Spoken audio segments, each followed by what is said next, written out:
Charles pulang dari luar kota, mendapati dirinya tidak bisa masuk lagi ke rumah karena semua kunci pintu sudah diganti oleh Lori.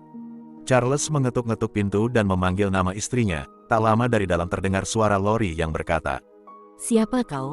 Ruh suamiku sudah ada di surga. Aku tidak mengenalmu. Kau hanyalah ruh jahat yang tinggal di tubuh suamiku. Pergilah kau setan."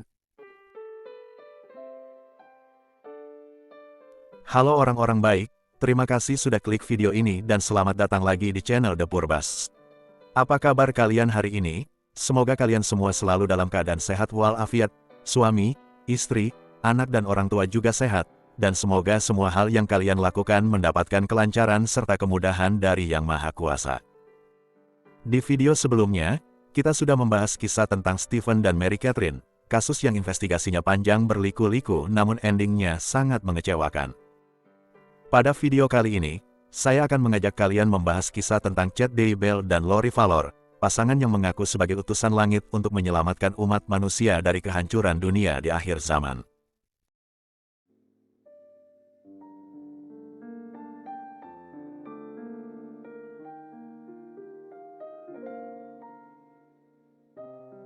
Chad Guy Daybell lahir pada tanggal 11 Agustus tahun 1968 di Provo, Utah County, USA.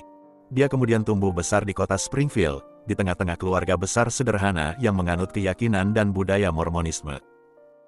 Chad di masa kecil hingga remaja adalah anak yang pendiam dan pemalu, siswa yang standar-standar saja, nyaris tanpa prestasi akademik maupun olahraga dan seni. Namun demikian, setelah menamatkan SMA, Chad ternyata berhasil masuk ke Universitas Brigham Young, lulus pada tahun 1992 dengan gelar sarjana di bidang jurnalisme. Mundur 2 tahun sebelumnya saat Chad masih berstatus mahasiswa, dia bertemu dan menikah dengan seorang gadis yang bernama Tamara Douglas, atau biasa dipanggil Tammy. Di hari kelulusannya, Chad sudah menjadi ayah dengan 2 anak, Gad dan Emma. Untuk memenuhi kebutuhan anak istrinya, Chad bekerja sebagai editor di sebuah surat kabar harian lokal. Menyusul di tahun-tahun berikutnya, Tammy melahirkan 3 anak lagi, Seth, Leah, dan Mark. Rumah tangga Chad dan Tammy tumbuh besar dengan 5 anak yang harus ditanggung hidup dan pendidikannya. Gaji Chad sebagai editor sudah tidak cukup lagi, sementara Tammy sejak awal menikah memutuskan untuk tidak bekerja, 100% mendedikasikan diri sebagai ibu rumah tangga, mengurus rumah dan anak-anak. Untuk menambal kekurangan dalam situasi finansial mereka, Chad mengambil pekerjaan tambahan sebagai penjaga malam di sebuah gereja, sekaligus menjadi penggali kuburan di kompleks pemakaman yang berada di belakang gereja tersebut. Beberapa tahun kemudian, setelah menjalani 2 pekerjaan siang dan malam, ditambah sesekali macul tanah menggali kuburan, hidup Chad dan keluarganya masih pas-pasan nyaris kurang. Saat sedang jaga malam di gereja, Chad memanfaatkan gelar jurnalisnya dengan mulai menulis sebuah buku yang berisi tentang pandangan dan pemahaman spiritualnya. Karya pertama Chad dipublikasikan pada tahun 1999, disusul dengan beberapa buku lain menyerupai series bertema fantasi religi, dan mengejutkan buku-bukunya mencetak sukses dan laris di pasaran, berbuah pundi-pundi uang untuk Chad dan keluarganya. Chad segera berhenti dari 3 pekerjaannya sekaligus dan mulai fokus dengan profesi barunya sebagai penulis. Pada tahun 2001, dia menerbitkan buku, One Foot in the Grave, masih berisi tentang kisah non-fiksi yang menceritakan pengalamannya bekerja di kuburan. Buku ini bahkan lebih laris dari buku sebelumnya. Chad kemudian membawa anak istrinya untuk pindah ke rumah yang besar di kawasan mahal. Pada tahun 2004, Chad mendirikan Spring Creek Book Company bersama istrinya, yang dia gunakan untuk menerbitkan tulisannya sendiri, berisi keyakinannya mengenai akhir zaman, serta buku-buku bertema keagamaan lainnya. Beberapa penulis lain juga bergabung dan menerbitkan buku mereka di perusahaan Chad dan Tammy. Pada tahun 2007, surat kabar lokal The Springfield Herald menggambarkan perusahaan tersebut sebagai salah satu penerbit terkemuka di Amerika Serikat. Bersama beberapa penulis lainnya, perusahaan penerbitan ini mencetak banyak buku dengan penjualan terbaik. Namun ada beberapa penulis yang akhirnya memutuskan untuk hengkang karena tidak sejalan dengan arahan Chad, yang ingin supaya mereka lebih banyak menulis buku tentang akhir zaman, tentang kematian, kehidupan setelah kematian, dan reinkarnasi. Dari hari ke hari, pemahaman dan keyakinan agama Chad semakin ekstrim. Dia hanya tertarik pada cerita tentang kiamat dan kehancuran umat manusia. Hal ini membuatnya ditinggalkan oleh para penulis di perusahaannya, tersisa Chad seorang diri dengan tulisan-tulisannya. Namun karya-karya Chad setelah itu tidak ada lagi yang mendulang sukses. Lambat laun, perusahaan penerbitannya dan Tammy mulai mengalami masalah keuangan. Chad dan istrinya dikabarkan harus mengambil pekerjaan sampingan untuk menutup minus dalam operasional perusahaan mereka. Sampai kemudian Chad mulai diundang menjadi bintang tamu di radio dan podcast. Nama Chad Daybell dikenal lagi dan tak sedikit orang yang menjadi penggemarnya. Chad lalu menggelar seminar-seminar yang dia klaim sebagai misi untuk mempersiapkan orang-orang dalam rangka menyambut kedatangan Kristus yang kedua kali. Chad menyebut dirinya sebagai penulis akhir zaman, mengklaim bahwa dia bisa melihat masa depan berdasarkan informasi yang dia dengar dari ruh orang-orang yang sudah meninggal di masa lalu. Di sini saya tersenyum, dia bisa melihat masa depan berdasarkan info dari orang yang sudah meninggal di masa lalu, mungkin sama seperti menulis skripsi, belajarnya dari pengalaman orang yang tidak sekolah. Namun ya sudahlah, ternyata banyak orang yang terkesima dengan kalimat demi kalimat yang meluncur mulus dari bibir Chad, penggemarnya semakin bertambah dan perlahan-lahan menjadi pengikut setia, hingga terwujudlah sebuah komunitas.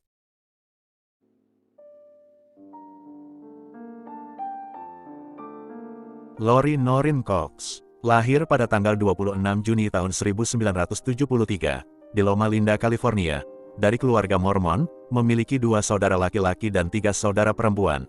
Namun sejak kecil Lori sangat dekat dengan satu saudaranya, Alex Cox, yang juga sangat sayang dan melindungi adik perempuannya ini.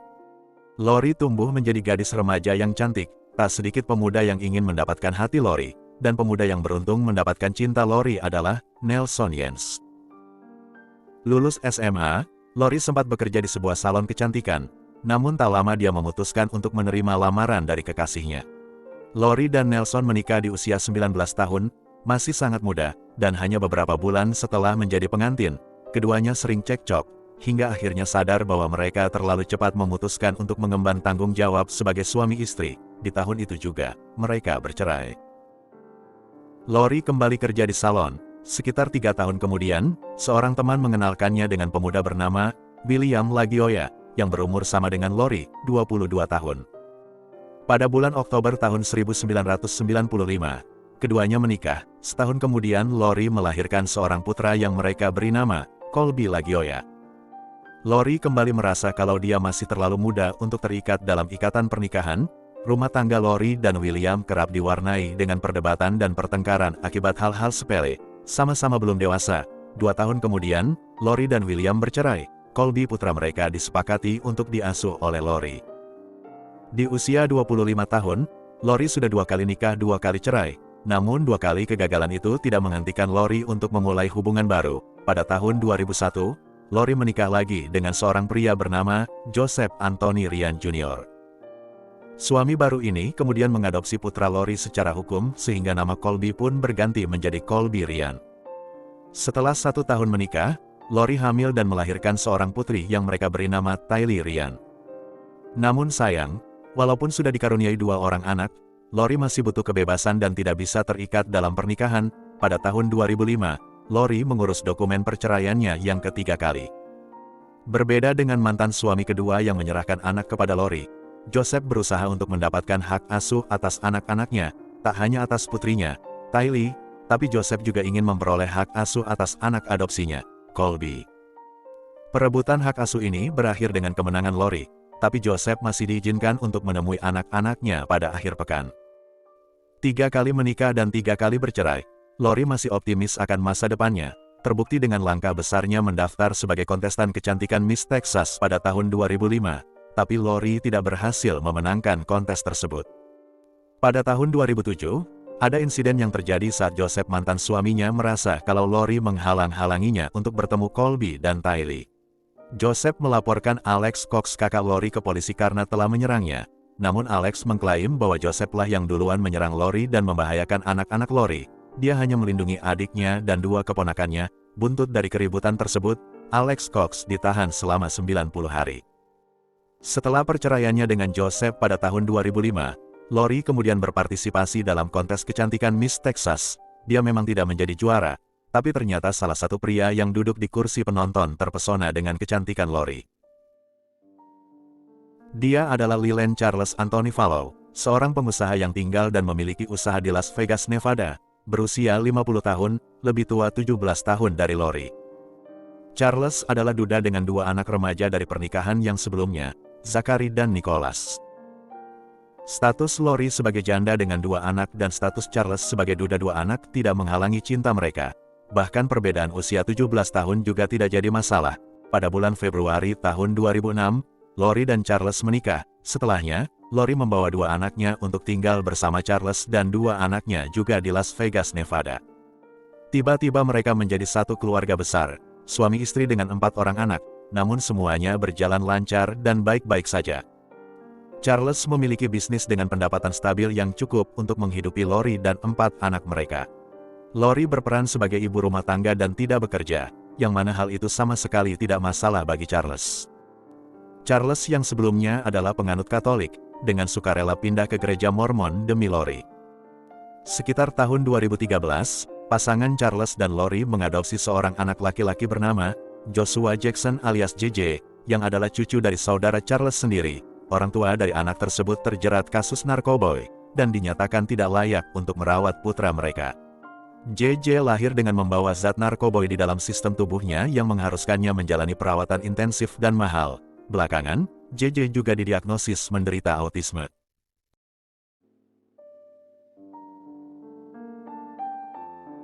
Pada akhir tahun 2014, 2 putra Charles sudah menikah dan memiliki kehidupan sendiri. Colby putra Lori juga sudah mulai kuliah dan tinggal di asrama, menyisakan pasangan suami istri Charles dan Tori beserta Tylee dan JJ. Mereka berempat kemudian memutuskan untuk pindah ke Kepulauan Hawaii, tepatnya di Pulau Kauai. Di sini, Charles dan Lori membuka bar pinggir pantai, yang menjual jus buah segar, smoothies, dan koktail non-alkohol. Walaupun Charles memiliki pengalaman bisnis bertahun-tahun, usaha mereka mengalami banyak kendala, terutama masalah di pasokan buah segar. Tak sampai setahun kemudian, pada tahun 2015, bisnis tersebut bangkrut dan mereka terpaksa harus kembali ke daratan utama Amerika Serikat. Mereka menetap di Arizona. Charles kini harus bekerja keras mulai dari nol lagi untuk mencukupi kebutuhan keluarga, sementara Lori di masa-masa itu, mulai rutin ke gereja dan tertarik untuk membaca buku-buku bertema religi. Salah satu buku yang dia baca adalah Standing in Holy Places, karya Chad Daybell. Lori sangat terpikat dengan pandangan dan pemikiran penulis ini hingga perlahan-lahan ketertarikannya berubah menjadi obsesi. Lori membeli semua buku karya Chad Daybell dan membacanya setiap hari. Saat Charles sibuk dengan pekerjaannya, Lori semakin tenggelam dalam konsep akhir zaman dan kehancuran umat manusia, yang dia baca di buku-buku karya Chad Daybell. Perlahan-lahan, Lori semakin menjauh dari realita. Pada bulan Oktober tahun 2018, Lori bersama 2 sahabatnya menghadiri seminar Chad Daybell yang diadakan di kota tetangga. Acara itu berjudul, Mempersiapkan Orang-orang untuk Kedatangan Kristus yang kedua kali. Sebagai penggemar dan pengikut setia karya-karya Chad Daybell, tentunya Lori tidak menyia-nyiakan kesempatan tersebut. Dia harus hadir dan kalau bisa bertemu secara personal dengan Chad. Lori duduk di barisan paling depan, fokus dan tak melepaskan tatapannya dari Chad, yang mana hal itu juga disadari oleh Chad. Matanya juga sesekali bertemu pandang dengan wanita berambut pirang itu. Di akhir acara, ada sesi di mana Chad akan menyapa dan berbincang-bincang sedikit dengan para pengikutnya, dan sudah pasti, Lori akan memanfaatkan kesempatan tersebut. Dengan sabar dia berdiri di barisan paling belakang supaya nanti dia punya waktu lebih banyak dan lebih pribadi bersama sang idola. Setelah semua antrian selesai, tiba giliran Lori yang maju dan mengulurkan tangannya untuk bersalaman. Chad menyambut tangan Lori. Terdiam sebentar, lalu berkata, "Kau dan aku adalah pasangan suami istri dalam 7 reinkarnasi kehidupan sebelumnya." Seorang idola berkata seperti itu. Bagaimana Lori tidak merasa tersipu dan bangga? Keduanya lalu bertukar nomor HP, dan sejak saat itu mulai berkomunikasi secara rutin setiap hari. Beberapa minggu kemudian, saat suaminya sedang dinas keluar kota, Lori mengadakan pertemuan kecil di rumahnya, yang dihadiri oleh para penggemar dan pengikut Chad Daybell, dan tentunya pria itu pun hadir di tengah-tengah mereka. Chad menyampaikan khotbah tentang ketuhanan, hari kiamat, hari penghakiman dan kedatangan Kristus. Lori juga setuju saat Chad merekrutnya dalam misi mengumpulkan lebih banyak orang untuk mempersiapkan hari penghakiman. Pada akhir tahun 2018, Chad dan Lori muncul bersama dalam podcast Lori yang berjudul, Mempersiapkan Orang-orang, Waktunya untuk Berjuang. Lori makin terikat dengan Chad dan komunitasnya, makin menjauh dari suami dan anak-anaknya, Charles saat itu berpikir bahwa apa yang dilakukan Lori hanyalah obsesi sementara dan segera akan hilang. Saat dia sadar bahwa istrinya sudah melenceng terlalu jauh, sudah terlambat bagi Charles untuk menarik lagi istrinya ke jalan yang benar. Lori sudah sepenuhnya percaya akan setiap kata dan kalimat yang diucapkan Chad Daybell, yang mana menurut pria itu, dia sudah menjalani reinkarnasi di 31 kehidupan. Sementara Lori sudah menjalani 21 kali reinkarnasi, hanya saja Lori tidak menyadari hal itu. Selanjutnya, menurut Chad, puluhan reinkarnasi itu mereka lalui tidak hanya di bumi, tapi juga di planet-planet lain yang memiliki kehidupan sama seperti di bumi. Di antara puluhan reinkarnasi tersebut, ada 7 kehidupan di mana Chad dan Lori menjalani takdir sebagai suami istri. Lori memberitahu seorang sahabatnya yang juga anggota komunitas, bahwa suaminya yang sebenarnya adalah Chad, bukan Charles. Dan ketika si sahabat ini menyarankan agar Lori dan Chad menceraikan pasangan masing-masing lalu menikah, Lori menjawab bahwa info dari orang dalam di surga, mereka tidak diizinkan untuk bercerai, nanti ada jalan di mana mereka pada akhirnya akan bersatu menjadi suami istri lagi, sebagai bapak dan ibu hari kiamat. Chad meramalkan bahwa dunia akan kiamat pada bulan Juli tahun 2020. Menurutnya, info itu dia dapat dari malaikat. Sementara Lori mengklaim bahwa dia bisa berkomunikasi langsung dengan Tuhan dan Yesus Kristus, bahwa dia dan Chad ditakdirkan untuk memimpin 144.000 orang yang akan bertahan hidup ketika dunia berakhir. Yang jadi pertanyaan, kalau dunia sudah berakhir, kalian 144.000 orang akan bertahan hidup di mana? Di Konoha, atau di Bikini Bottom?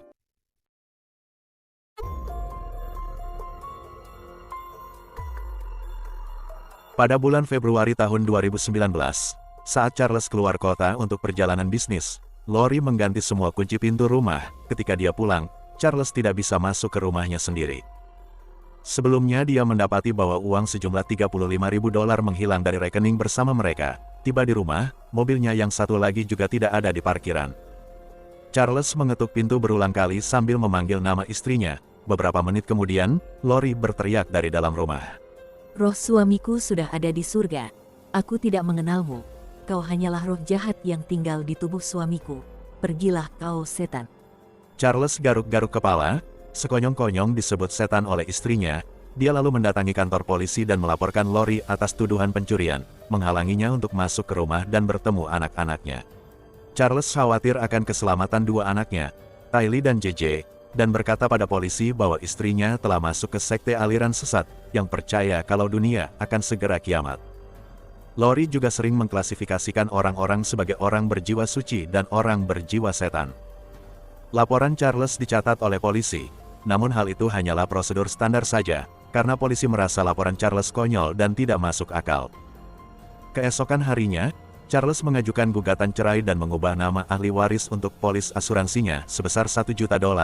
Yang tadinya nama penerima manfaat adalah Lori, berubah menjadi nama ibu dan saudara perempuan Charles. Charles mengkhawatirkan kondisi JJ yang membutuhkan perawatan khusus dan biaya yang mahal. Dia yakin kalau terjadi apa-apa terhadapnya, Lori tidak akan mengurus JJ, makanya polis asuransi dialihkan ke nama ibu dan saudara kandungnya, yang pasti akan mengurus JJ kalau Charles meninggal. Mengenai Tylee, Charles tidak pernah mengadopsi putri tirinya itu secara sah, jadi namanya tidak bisa dimasukkan ke dalam daftar ahli waris. Tylee juga masih di bawah umur, kalaupun dia menjadi ahli waris, maka uang asuransi itu pastinya akan dikelola oleh Lori, sama saja bohong. Charles Fallow, walaupun menggugat cerai, masih berharap kalau pernikahan mereka bisa diselamatkan.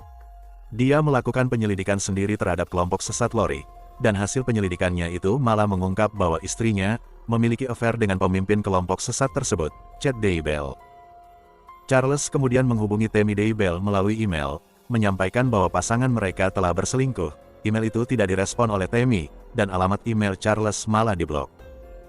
Tanggal 11 Juli tahun 2019, Charles mendatangi rumah Lori yang baru, bermaksud menjemput JJ untuk menjalani perawatan rutin di rumah sakit. Di sana ternyata ada Alex Cox, kakak Lori. Pertengkaran pun tak bisa dihindari, hingga akhirnya Alex menembak dan membunuh Charles. Di ruang interogasi, Alex mengaku bahwa aksinya adalah tindakan membela diri, karena Charles lebih dulu menyerangnya menggunakan tongkat baseball. Di kepala Alex memang ada luka pukulan, tapi mengingat Charles dulu adalah atlet baseball di SMA dan di universitas, harusnya dengan sekali pukulan saja Charles sudah bisa menghancurkan kepala Alex. Lori memberikan keterangan yang sama dengan kakaknya, sementara Tylee mengaku bahwa dia memang ada di rumah saat itu, namun dia segera membawa JJ pergi dari rumah sebelum terjadi penembakan. Anehnya, Alex Cox dibebaskan hari itu juga, dan tidak dituntut sama sekali atas kematian Charles, yang kemudian ditetapkan sebagai pembunuhan tidak disengaja karena membela diri. Sore harinya, Lori mengundang teman-teman komunitasnya ke rumah dan mengadakan pesta yang meriah, dengan bekas darah Charles di lantai yang masih belum dibersihkan. 2 kali keanehan terjadi, Alex Cox tidak ditangkap dan malah ikut berpesta. Lokasi tempat Charles dibunuh juga tidak diamankan sebagai TKP. Kepada seorang teman yang di kemudian hari menjadi saksi, Lori dan Alex berkata bahwa mereka tidak menyesal atas kematian Charles, karena itu bukanlah Charles yang sebenarnya, melainkan roh jahat yang mendiami tubuh Charles. Selain itu, Lori sangat bersemangat karena akan menerima manfaat asuransi jiwa sebesar $1 juta. Saat itu Lori masih belum tahu bahwa nama penerima manfaat asuransi Charles sudah diubah. 2 minggu kemudian, keluarga Fallow baru tahu tentang kematian Charles. Polisi menghubungi mereka karena jasad Charles ada di kamar mayat dan tidak diambil oleh Lori sang istri. Mengetahui bahwa dia tidak menerima apa-apa dari kematian suaminya, Lori mengumpulkan uang dari aset dan harta miliknya bersama Charles yang bisa dijual cepat. Lalu dia pindah ke Rexburg, Idaho, bersama 2 anaknya Tylee dan JJ. Alex Cox sang kakak juga ikut pindah membawa keluarganya. Lori memilih Rexburg sebagai tempat tinggal barunya, tak lain tak bukan alasannya adalah, karena Chad Daybell tinggal di sana. 4 tahun sebelumnya, pada bulan Juni tahun 2015, Chad Daybell membawa istri dan 5 anaknya pindah ke Rexburg. Dia mengaku telah mendengar suara Tuhan yang menyuruhnya pindah ke Rexburg, Idaho, karena katanya 3 tahun kemudian, Utah akan diguncang gempa bumi dahsyat. Dan 3 tahun kemudian, terbukti kalau di Utah tidak terjadi gempa sama sekali. Suara apa yang kau dengar itu? Suara kentut atau suara perut keroncongan?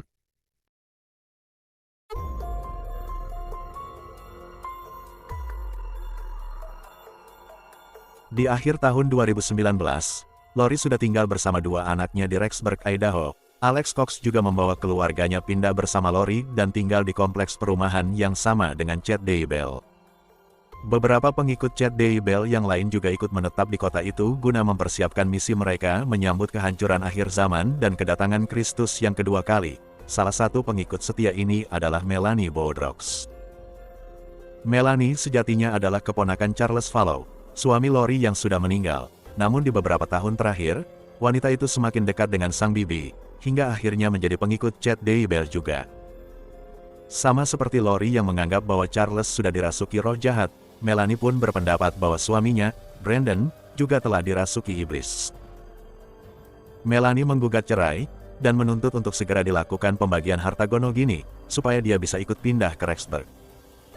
Ketika proses cerai mereka masih berlangsung, tiba-tiba pada tanggal 2 Oktober tahun 2019, seseorang menembak Brandon saat pria itu sedang dalam perjalanan pulang ke rumah dari kantor. Seorang pria menggunakan topeng melepaskan tembakan ke arah Brandon. Beruntung peluru itu meleset dan nyawanya tidak melayang. Brandon memang tidak melihat wajah si pelaku di balik topeng, tapi dia mengenali postur tubuh si pelaku yang mirip dengan saudara Lori yaitu Alex Cox. Selain itu, Brandon sempat melihat mobil yang digunakan oleh si pelaku, yang mana itu adalah mobil yang biasa dipakai oleh Tylee Ryan anak Lori. Brandon melaporkan insiden percobaan pembunuhan yang dia alami. Diduga si pelaku diperintahkan oleh istrinya dengan motif ingin menguasai harta dan asuransi jiwa atas namanya. Tak lupa Brandon juga menyebutkan nomor plat mobil yang dipakai oleh si pelaku.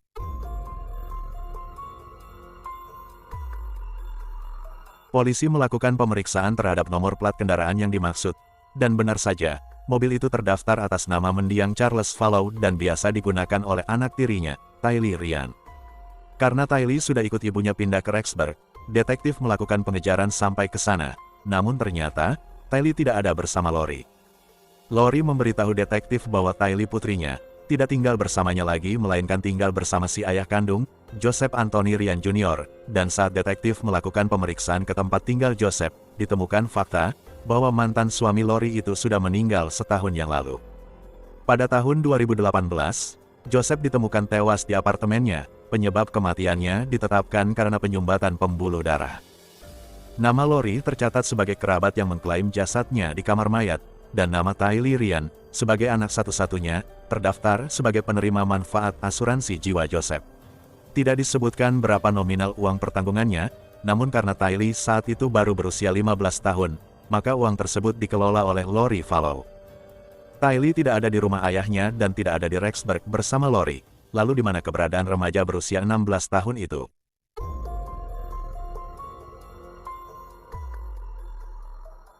Sejak mereka pindah ke Rexburg pada bulan Agustus tahun 2019, para tetangga dan teman Lori tidak pernah melihat keberadaan Tylee.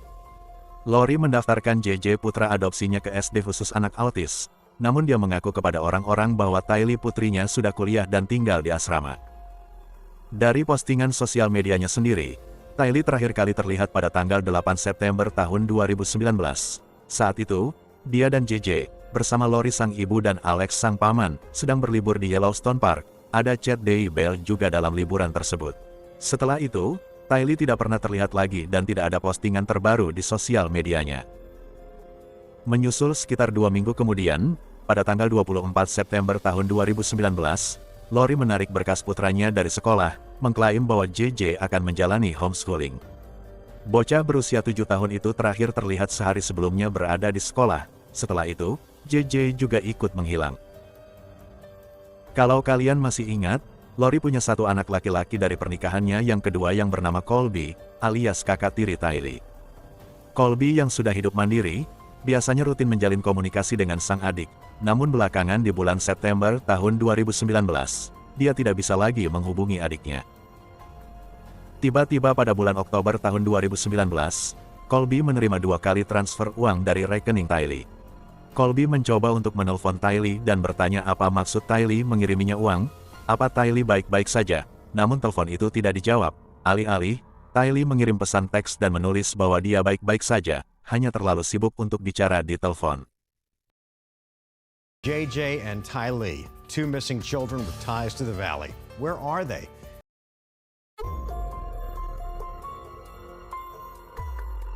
Orang hilang dan kematian berturut-turut menyelimuti Lori dan komunitas sesatnya bersama Chad Daybell. Pada bulan Agustus tahun 2018, Joseph Ryan mantan suami ketiga Lori ditemukan meninggal. Bulan Juli tahun 2019, giliran suami keempat Lori yang meninggal, Charles Vallow. Di bulan September tahun 2019, 2 anak Lori menghilang. Selanjutnya pada awal Oktober tahun 2019, seseorang mencoba untuk membunuh Brandon, suami keponakan Charles Vallow. Rentetan kejadian naas ini tidak berhenti sampai di situ, karena beberapa minggu kemudian, 1 orang lagi meninggal secara tiba-tiba. Giliran selanjutnya adalah Tammy, istri Chad Daybell. Pagi hari tanggal 19 Oktober tahun 2019, wanita 49 tahun itu ditemukan meninggal di atas tempat tidur. Menurut Chad, di malam sebelumnya, Tammy menderita flu dan batuk parah. Diduga saat sedang tidur, Tammy mengalami gangguan pernafasan hingga meninggal dunia. Tidak ditemukan tanda-tanda kekerasan pada tubuhnya. Kematian Tammy Daybell dinyatakan sebagai kematian yang wajar.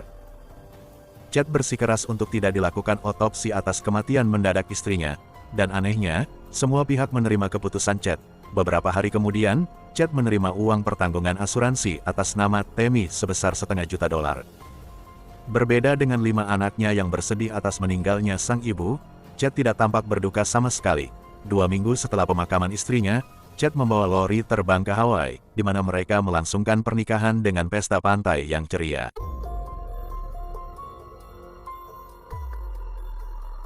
Sepulang dari Hawaii, pengantin baru ini pindah ke Arizona, tinggal berdua saja, berkata pada orang-orang bahwa anak-anak Lori tinggal di rumah kerabat. Mereka juga menyewa sebuah ruangan di tempat penyewaan gudang, di mana semua barang-barang Tylee dan JJ disimpan di ruangan tersebut. Kematian ternyata tidak berhenti terjadi di sekitar hidup Lori dan Chad. Sebulan kemudian, giliran orang paling setia pada Lori yang meninggal, Alex Cox, sang kakak yang selalu melindungi dan menuruti semua tindakan Lori. Alex ditemukan meninggal pada pagi hari di tanggal 12 Desember tahun 2019, penyebab kematiannya ditetapkan akibat tekanan darah tinggi dan serangan jantung. Lori meminta supaya jasad kakaknya tidak diotopsi dan segera dimakamkan, dan lagi-lagi, polisi tidak menaruh curiga sedikit pun atas semua kematian yang terjadi pada orang-orang terdekat di hidup Lori dan Chad. Dan ternyata nama Lori yang terdaftar sebagai penerima manfaat asuransi Alex Cox, bukan istri atau anak dari pria itu. Kematian Alex Cox terjadi saat polisi sedang menyelidiki keterlibatannya dalam insiden penembakan Brandon Boudreaux. Detektif akhirnya mulai mencium bau busuk dalam setiap kematian yang terjadi setahun belakangan ini, termasuk juga keberadaan Tylee Ryan dan JJ Fallow masih menjadi misteri. Colby Ryan, kakak tiri Tylee, yang sudah 2 bulan tidak bisa menghubungi adiknya itu, akhirnya melapor ke polisi perihal hilangnya sang adik. Pernah satu kali Colby menelpon ke HP Tylee dan diangkat oleh sang ibu yang berpura-pura menjadi Tylee. Tapi Colby tahu kalau itu suara ibunya yang menyamar menjadi Tylee. Dia bisa mengenali perbedaan antara suara ibunya dan suara adiknya. Sementara di waktu yang nyaris bersamaan, pihak keluarga mendiang Charles Fallow juga melaporkan hilangnya JJ Fallow ke polisi. Mengingat kondisi bocah 7 tahun itu yang membutuhkan perawatan khusus, mereka butuh tahu keberadaan JJ dan apakah JJ baik-baik saja.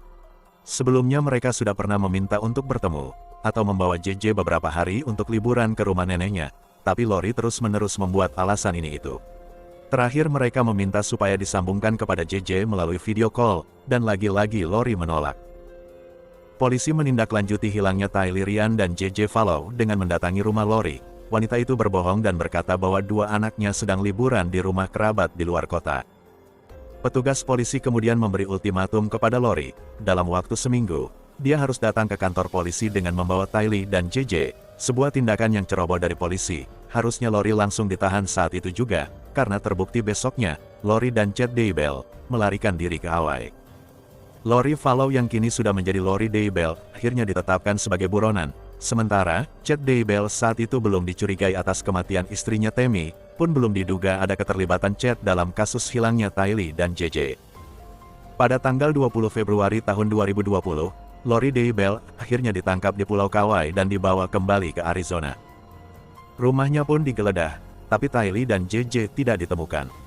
Chad berdiri di samping istrinya, membela Lori dan bersikeras bahwa Tylee dan JJ tidak ada di rumah mereka. Lalu pertanyaannya, di mana 2 bersaudara itu? Lori dan Chad juga tidak bisa membuktikan keberadaan Tylee dan JJ yang mereka klaim ada di rumah kerabat. Pencarian terhadap Tylee Ryan dan JJ Fallow terus dilakukan hingga berbulan-bulan kemudian, dan akhirnya, polisi berhasil menemukan mereka.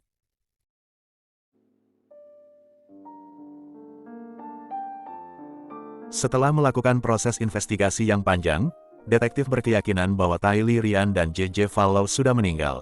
Mereka kemudian memutuskan untuk menyisir setiap sudut di dalam dan di luar rumah Lori dan Chad.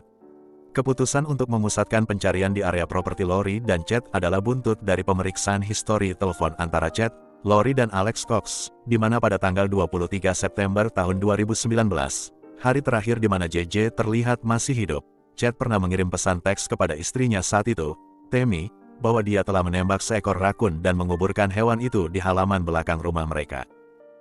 Rakun adalah hewan nokturnal yang aktif di malam hari, jadi isi pesan teks itu dipandang mencurigakan. Apakah benar seekor rakun yang Chad kubur, ataukah makhluk hidup lain? Dalam hal ini kemungkinan besar adalah JJ Fallow. Rumah tersebut kini menjadi kediaman Chad bersama istri barunya, yaitu Lori. Detektif lalu memutuskan untuk menggali setiap senti tanah di halaman belakang rumah Chad, dan pada tanggal 9 Juni tahun 2020, pencarian mereka membuahkan hasil. Polisi menemukan sisa-sisa dari tubuh Tylee Ryan dan JJ Fallow. Hasil tes DNA berhasil mengungkap bahwa itu memang sisa dari jasad Tylee dan JJ, di mana kondisi jasad Tylee tampak mengenaskan, ada bekas bakaran dan 2 tangannya dimutil. Ahli forensik juga tidak bisa memastikan penyebab kematian Tylee yang sebenarnya. Sementara jasad JJ ditemukan dalam kondisi baik, dibungkus dengan plastik, lalu ditutup dengan kayu dan batu. Penyebab kematian JJ ditetapkan karena kehabisan nafas akibat lakban yang direkatkan pada mulut dan hidungnya. Dengan penemuan ini, detektif mencoba untuk mengaitkan keterlibatan Lori dan Chad Daybell atas kematian Tammy Daybell, Charles Fallow, Joseph Ryan dan Alex Cox. Diduga, kematian 4 orang ini ada kaitan dengan motif untuk menguasai harta, dan atau untuk mendapatkan manfaat dari uang asuransi. Dalam kematian Tammy Daybell, Chad menerima manfaat asuransi sebesar $500.000. Pada kematian Alex Cox, Lori terdaftar sebagai penerima manfaat uang pertanggungan asuransi. Dalam kasus kematian Joseph Ryan, mantan suami ketiga Lori, uang asuransi jatuh kepada Tylee, namun karena Tylee belum dewasa, uang itu pun dikelola sementara oleh Lori. Dan pada kasus kematian Charles Fallow, suami keempat Lori, harusnya wanita itu menerima manfaat asuransi sebesar $1 juta. Namun ternyata sebelum kematiannya, tanpa sepengetahuan Lori, Charles sudah mengubah nama penerima manfaat asuransinya. Namun Lori menjadi ahli waris atas harta-harta Charles, yang kemudian dia jual lalu pindah ke Rexburg, Idaho. Sejak Tylee Ryan dan J.J. Fallow menghilang di bulan September tahun 2019, hingga pada hari penangkapannya di bulan Februari tahun 2020, Lori terus menggunakan uang jaminan sosial atas nama dua anaknya itu. Jadi kesimpulannya, di balik semua cerita gila dan fantasi Chad dan Lori perihal hari kiamat, hari penghakiman dan kedatangan Kristus yang kedua kali, yang menjadi motif utama Lori dan Chad adalah harta, uang asuransi, dan kenikmatan dunia. Pada otopsi terhadap Joseph Ryan, Charles Fallow, dan Alex Cox, ahli forensik belum bisa menemukan adanya zat yang menyebabkan kematian mereka secara tidak wajar. Namun pada otopsi terhadap Tammy Daybell, ahli forensik menemukan semacam zat kimia yang menyebabkan gangguan pernafasan, hingga membuat Tammy kehilangan nyawa. Pada tanggal 25 Mei tahun 2020, Chad dan Lori Daybell bersama-sama ditetapkan sebagai tersangka dalam kematian Tylee Ryan, J.J. Fallow, dan Tammy Daybell. Selain itu, mereka juga didakwa atas penipuan asuransi, dan pencurian serta penyalahgunaan uang jaminan sosial atas nama Tylee dan J.J. Jaksa juga menambahkan dakwaan kepada Lori, atas tuduhan pembunuhan berencana terhadap Charles Fallow. Motifnya adalah, dengan kematian Charles, Lori bisa menguasai harta, sekaligus menerima manfaat asuransi sebesar $1 juta, dan setelah itu Lori bisa leluasa menikahi Chad Daybell. Jaksa selanjutnya mendakwa Lori atas kasus percobaan pembunuhan terhadap Brandon Bourdeau. Motifnya, karena Lori berharap bisa mengakses uang dan harta pria itu melalui Melanie, istri Brandon sekaligus keponakan Charles Fallow, yang menjadi salah satu pengikut setia aliran sesat Chad dan Lori Daybell.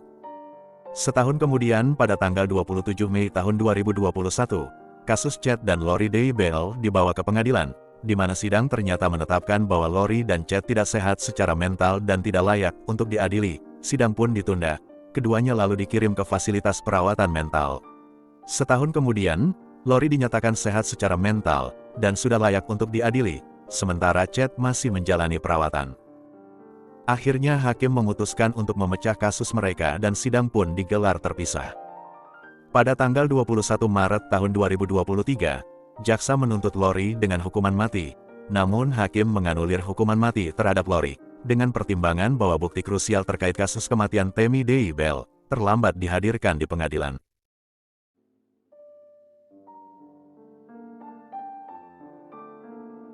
Selama persidangan, Lori melalui pengacaranya memutuskan untuk tidak membela diri, tidak menghadirkan saksi dan tidak membantah satupun pernyataan dari jaksa. Dalam sidang terakhirnya yang digelar pada tanggal 31 Juli tahun 2023, Lori Fallow Daybell dinyatakan bersalah hanya atas 3 dakwaan, pembunuhan terhadap Tylee Ryan, pembunuhan terhadap J.J. Fallow, dan konspirasi pembunuhan terhadap Tammy Daybell. Hakim pengadilan Idaho kemudian menjatuhkan hukuman penjara 3 kali seumur hidup, tanpa ada kemungkinan untuk mengajukan pembebasan bersyarat. Sementara untuk kasus Alex Cox, kematiannya ditetapkan sebagai kematian yang wajar. Setelah menerima vonisnya, barulah Lori membuat pernyataan sebagai berikut. Saya sudah bicara dengan Yesus, juga dengan kedua anak saya serta Tammy Daybell. Mereka sekarang sudah bahagia dan sangat sibuk di surga. Yesus Kristus tahu bahwa tidak ada seorang pun yang dibunuh dalam kasus ini. Selesai dengan pengadilan di Idaho, pada bulan November tahun 2023, Lori diekstradisi ke Arizona untuk kasus pembunuhan berencana terhadap Charles Fallow, pembunuhan terhadap Joseph Ryan, dan percobaan pembunuhan terhadap Brandon Bourdeau, di mana dia mengaku tidak bersalah atas semua tuduhan itu. Kasus Lori di Arizona masih belum ada kelanjutannya, tapi apapun keputusan hakim di Arizona, sudah ada vonis penjara 3 kali seumur hidup yang harus Lori jalani. Sekarang kita beralih ke proses hukum terhadap Chad Daybell. Ketika Lori istrinya diekstradisi ke Arizona, pemeriksaan kesehatan mental Chad keluar dan dia dinyatakan sudah sehat serta layak untuk diadili. Persidangan atas Chad Daybell baru dimulai pada bulan April tahun 2024 yang lalu, di mana dia didakwa atas pembunuhan berencana terhadap istri pertamanya Tammy Daybell, dan atas perannya sebagai kaki tangan dalam pembunuhan Tylee Ryan serta J.J. Fallow. Proses pengadilannya masih berjalan hingga video ini saya buat. Tim pengacara Chad sedang berusaha untuk membatalkan dakwaan hukuman mati dari jaksa. Tapi menurut saya, Chad Daybell sekurang-kurangnya nanti akan dijatuhi hukuman yang sama seperti Lori, penjara seumur hidup tanpa ada kemungkinan untuk mengajukan pembebasan bersyarat. Itulah tadi kisah nyata kasus kriminal kita hari ini. Ceritanya panjang dan berliku-liku. Coba sampaikan pendapat kalian mengenai kasus ini di kolom komentar. 2 hari ke depan saya izin tidak upload video dulu ya. Si Hayati ngide mau bikin konten video di Bogor, jadi mau gak mau harus mendampingi Hayati dulu. Daripada nanti dia diciduk sama patroli rumah sakit jiwa, nanti dia disangka pasien yang lepas kelayapan di kampung orang. Terima kasih sudah menonton video ini hingga selesai. Jaga kesehatan selalu, dan sampai jumpa lagi di kisah nyata kasus kriminal berikutnya, dari channel The Purbas. Ish, abang ini sempat-sempatnya julid ke dedek. Kalau abang gak ikhlas bantu dedek, bilang aja gak apa-apa. Ikhlas lah, tapi minta upah traktiran mie pangsit Apollo ya. Sepele kali bang, hati aja bisa dedek kasih buat abang, sekedar mie pangsit Apollo. Tapi jangan nambah ya makannya bang, soalnya budget dedek pas-pasan.